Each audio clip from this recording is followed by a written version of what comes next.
Olá, amigos, seguidores do canal Livros e Ideias. Se você gosta desse tipo de vídeo, né, já vai dando um famoso like, que a gente precisa muito disso. Eu já falei que o canal está crescendo e que vai mostrar para vocês muitas coisas interessantes ao longo dessas próximas semanas, várias novidades. Esse canal aqui tem um objetivo único, exclusivo, de estimular o gosto da leitura aos leitores que nem eu. Eu lembro sempre que eu parei de ler, eu lia bastante na minha juventude e adolescência, e eu parei de ler, desculpe, por vários motivos, e aí, quando eu me aposentei, eu resolvi voltar a ler de uma maneira muito voraz, muito forte. E eu estou muito feliz com isso, é uma atividade muito gostosa e prazerosa de fazer. Então esse é o meu objetivo, passar para vocês minhas impressões nas obras que eu ando lendo, tá bom? Então vamos, sem mais delongas, à nossa resenha de hoje. Hoje eu vou fazer uma resenha completa de um livro que está bombando nas vendas aí pelo Brasil. Chama-se Um Defeito de Cor. A escritora é Ana Maria Gonçalves e é um livro que foi publicado pela primeira vez em 2006 e que é uma obra muito completa, pessoal, sobre a cultura afro-brasileira, a época da escravidão. Então eu acho que vocês vão se interessar bastante por esse tema, né? Ele retrata, ele apresenta de uma maneira muito explícita a situação que os escravos viviam em convivência com os seus donos, nas fazendas e mesmo nas cidades. Esse livro conta a história de Querinde, que é a narradora, né? E que é muito interessante essa narrativa da Querinde, porque ela passa momentos que ela narra para nós, os leitores, e outra para o seu primeiro filho. Essa obra abrange do final do século XVIII até os meados do século XIX, tendo assim uma abrangência de praticamente um século, e ela pertence a um ramo literário que seria um romance histórico, né? E a narrativa é uma narrativa de ficção, mas baseada em muitas e muitas pesquisas que Ana Maria Gonçalves, a autora, fez durante muitos e muitos anos. Então ela retrata com muito detalhe a cultura afro-brasileira. O enredo gira em torno de uma jornada da saga, de uma jornada épica da Querinde, que é a protagonista da história. Essa mulher foi capturada ainda menina na África e veio com a avó e a irmã gêmea no mesmo navio. As três capturadas depois da morte da mãe dela, de outros irmãos. Então a história começa realmente muito triste e descreve com muita precisão como que foi essa terrível, essa tenebrosa viagem da África até Salvador, na Bahia. O fato é que a avó e a irmãzinha morreram durante a viagem, né? E ela teve que se virar absolutamente sozinha, foi vendida para um fazendeiro e tocou sua vida nos vários aspectos e nas várias fases. Ela devia ter, quando chegou ao Brasil, 14, 15 anos, mais ou menos isso, e de lá e veio desenvolvendo essa saga de uma maneira muito interessante, muito completa. Acho que vale falar um pouco sobre a Querinde. A Querinde tinha um nome de batismo português, que era Luísa, né? E que ela não gostava muito, ela preferia ser chamada de Querinde. E ela era uma mulher extraordinária, muito diferenciada, porque ela respeitava a religião africana, com todos os seus com todos os seus mitos, os seus dogmas, mas ela tinha uma extraordinária capacidade de distinguir, de achar negócios a fazer, né? Então, essa história é muito longa, pessoal, tem da ordem de, acho que quase 800 páginas, então ela se passa de uma maneira muito detalhada e que eu não vou cansar vocês. Eu queria só estimular vocês a aquele gostinho de quero mais. Essa Querinde foi para uma fazenda, foi vendida para um dono e ela foi abusada. Daí nasceu um filho, né? E esse filho faleceu em circunstâncias que vocês vão conhecer, e a Querinde ficou muito traumatizada pela perda desse filho e fez é muito interessante que ela desenvolveu uma amizade muito grande com a Filipa. Era muito conflituosa a relação, porque a Filipa sabia que o filho dela deveria ser do marido, né? Era muito comum na época, então isso foi muito explorado durante o romance. Então, o filho da Querinde, que nasceu do fazendeiro, né? Ele era irmão da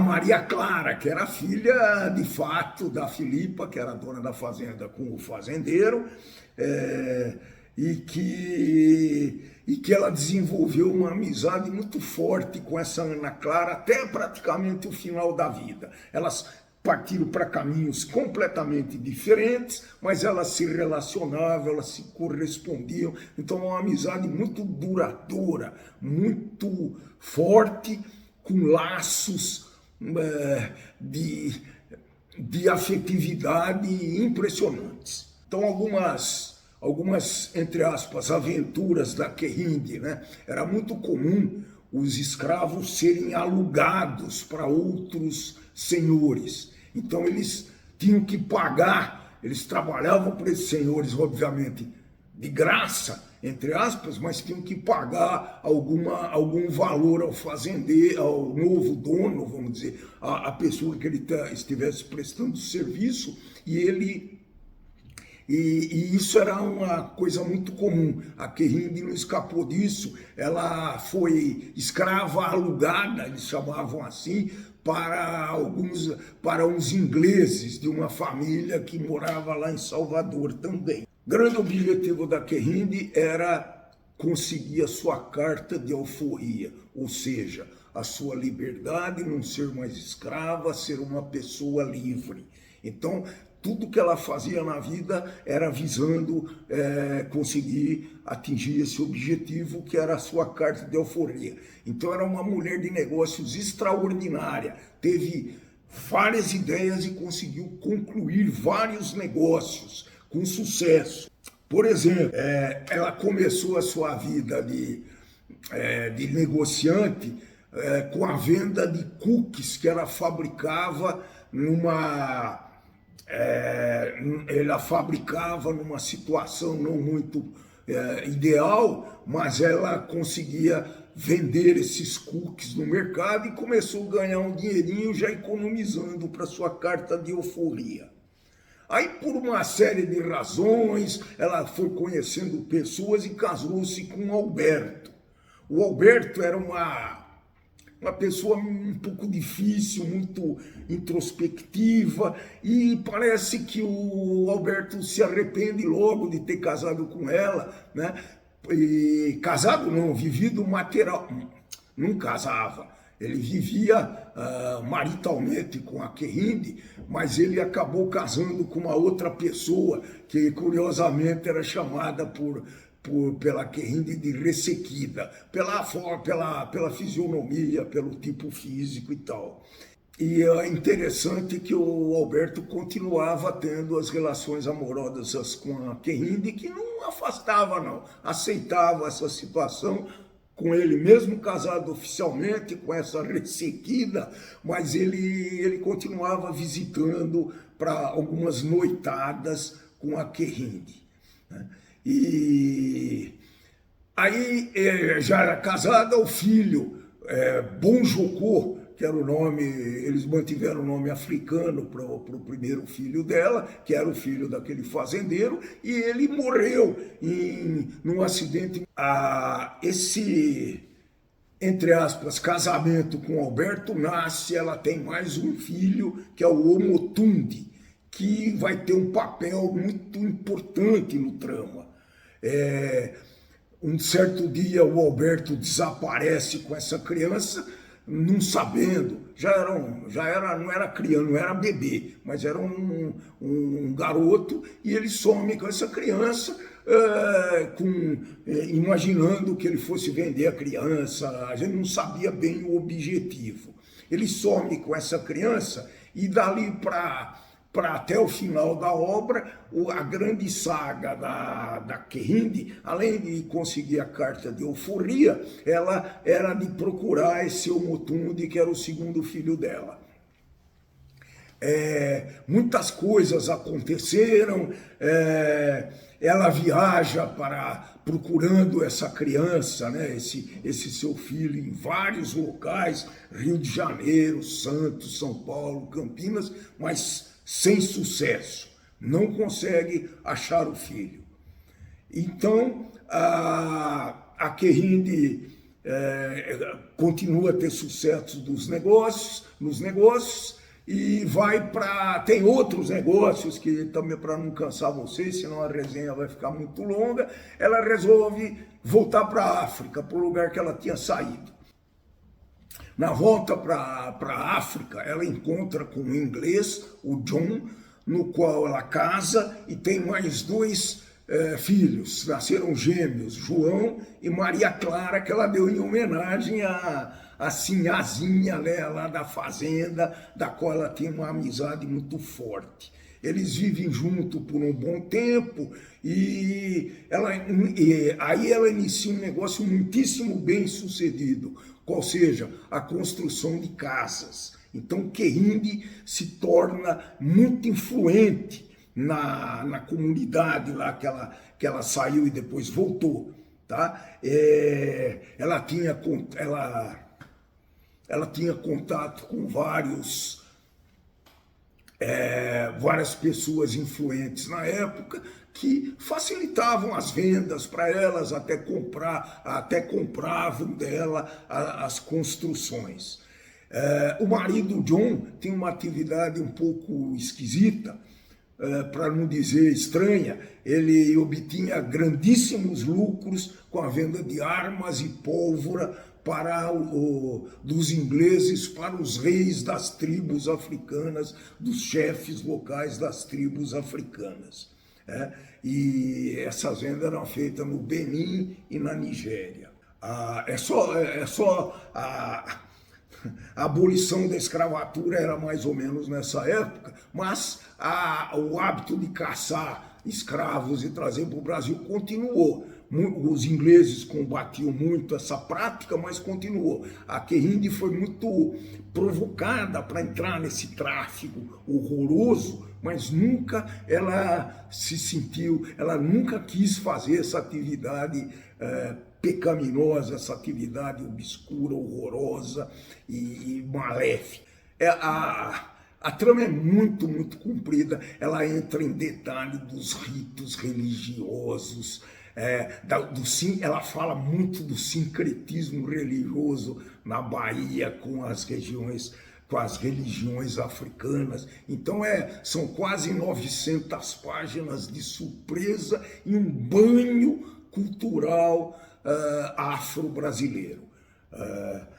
eu achei que houve um certo exagero, afinal, meu interesse na cultura afro sempre existiu, mas talvez não, ele apresentasse muitos detalhes do qual eu não me interessei muito, para falar a verdade. Apesar de tudo, li com bastante atenção e li completamente essa obra de quase 900 páginas. Acho que vale falar um pouquinho, essa autora, Ana Maria Gonçalves, tem feito várias entrevistas para canais como Roda Viva e tudo disponível no YouTube. Se vocês quiserem conhecê-la, é uma pessoa sensacional, muito legal e vale a pena travar contato, entrar em contato com a Ana Maria Gonçalves. Eu já falei, né, que ela era uma... não é autobiográfico, mas ele tende, é um romance, é uma ficção, mas ele respeita a cultura e principalmente a vida, a sociedade nessa época, com a escravidão, com a abolição da escravatura, com a lei do ventre livre, que alguns de vocês conhecem, né?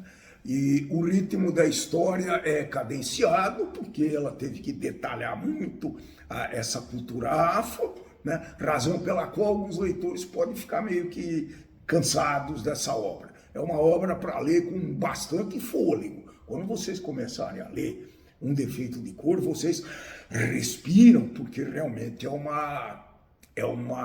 um exercício de perseverança e de envolvimento. Para resumir um pouco a resenha, eu não tenho como fazer essa resenha de uma forma completa nesse nosso vídeo, nem é o nosso objetivo. Lembre-se que é estimular o hábito da leitura. Então, alguns temas tratados para fazer uma condensação disso tudo que eu falei, né? A escravidão e a abolição, né? Se desenvolve, eu já falei, no período de escravidão no Brasil, e abordam condições desumanas que os escravizados enfrentavam. E também é muito interessante a forma com que os escravos liberados viviam. Nem sempre a situação era boa, é importante falar que alguns deles até gostariam de voltar a ser escravos. Um outro tema muito abordado é a identidade e a autoaceitação. Quer dizer, está claro nessa obra que as pessoas aceitavam as condições de uma forma até com paciência, com resignação, apesar de ela narrar algumas revoltas visando a liberação dos escravos.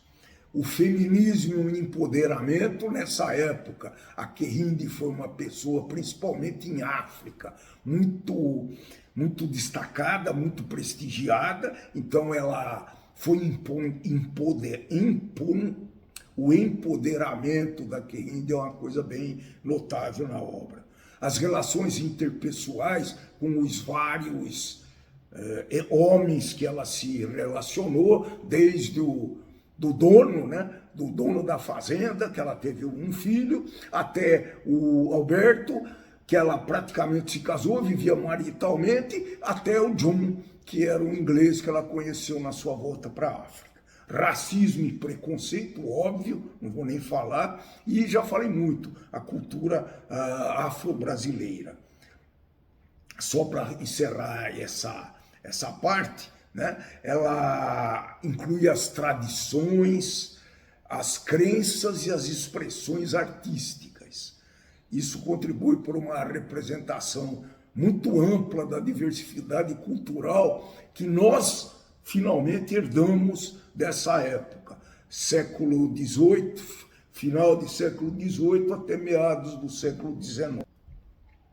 Algumas obras podem ser comparadas, mas talvez não cheguem aos detalhes, ao interesse que essa me despertou. Por exemplo, O Mulato, de Aloysio de Azevedo, por coincidência, mais ou menos na mesma época, 1881. O Quarto de Despejo, da Carolina Maria de Jesus, inclusive é objeto de uma resenha também, ela fala mais ou menos dos mesmos temas.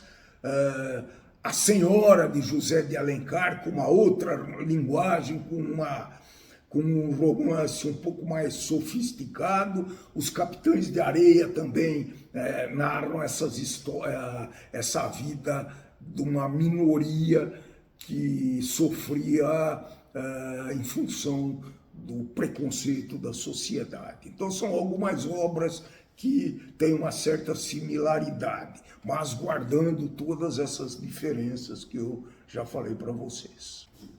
Sempre eu falo os aspectos que os leitores mais apreciam. Então, a abordagem social muito profunda. Quem gosta desse tema é um prato muito cheio. Talvez o melhor romance que eu li em termos de abordagem social. O desenvolvimento de personagens autênticos, ela tornou esses personagens ficcionais em personagens muito reais. Uma narrativa cativante e engajadora. Vocês perceberam que são várias histórias que se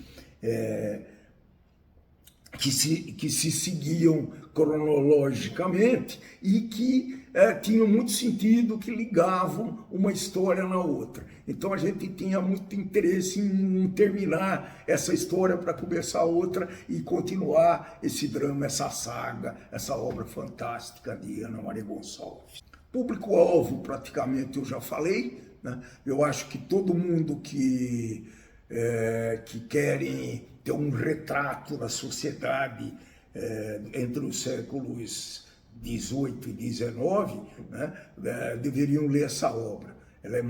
Porque é uma obra, apesar de ficção, eu sempre friso novamente isso, é uma obra de ficção, mas que guarda uma realidade muito grande, porque ela foi objeto de pesquisa. Tá? Quem gosta de questões raciais, quem trabalha no gênero, né, e principalmente as pessoas que gostam de obras que exploram os marginalizados. Nós já falamos do lado dos favelados, da Carolina Maria de Jesus, nós já falamos dos indígenas, do Quarupi. Então são vários temas. Então o leitor que gosta desse tipo de tema, dos marginalizados, das minorias marginalizadas, vai gostar muito dessa obra. Como sempre no canal Livros e Ideias, eu passo eu dou uma rápida passada para contextuar o autor, né? Ana Maria Gonçalves é uma brasileira nascida em Ibiá, Minas Gerais, em 1970. Ela é nova ainda.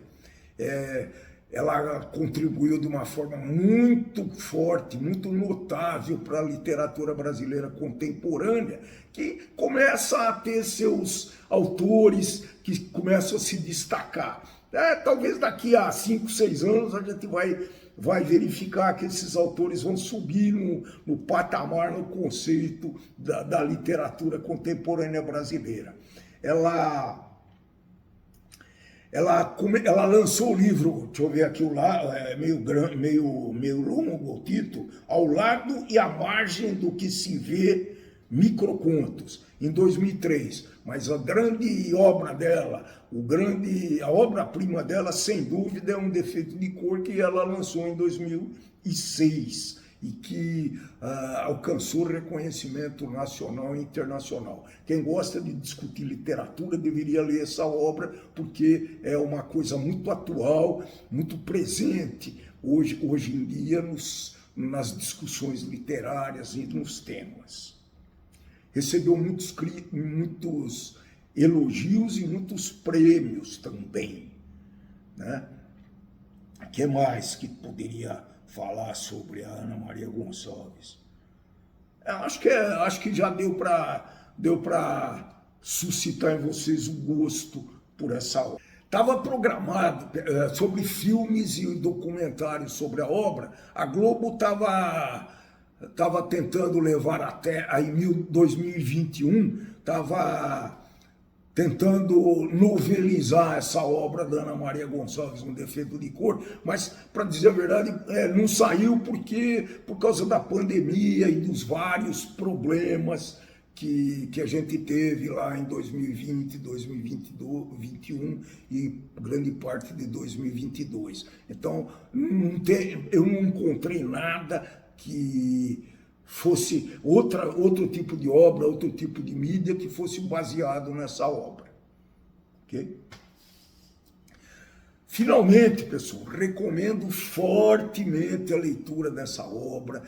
Tenham fôlego, tenham paciência, parem, reflitam, voltem a ler, peguem um pouquinho de férias no meio do romance para voltar a ler. Você não vai se prejudicar, a história ela é cronológica, portanto é tranquilo, é uma linguagem muito agradável de ler, então não tem nenhum problema. Eu acho que todos deveriam tentar ler Um Defeito de Cor, de Ana Maria Gonçalves. Pessoal, se vocês gostam desse tipo de vídeo, vão dando aquele seu famoso like, se inscrevendo nesse canal para aqueles que ainda não são inscritos, ativando o sininho de notificação e distribuindo esse vídeo para a sua rede social, para os seus amigos e familiares. Assim, vocês vão auxiliar, vocês vão ajudar a gente a atingir o objetivo desse canal, que é estimular o hábito de leitura. Pessoal, era isso. Um Defeito de Cor, Ana Maria Gonçalves. Até o próximo vídeo e tchau, tchau!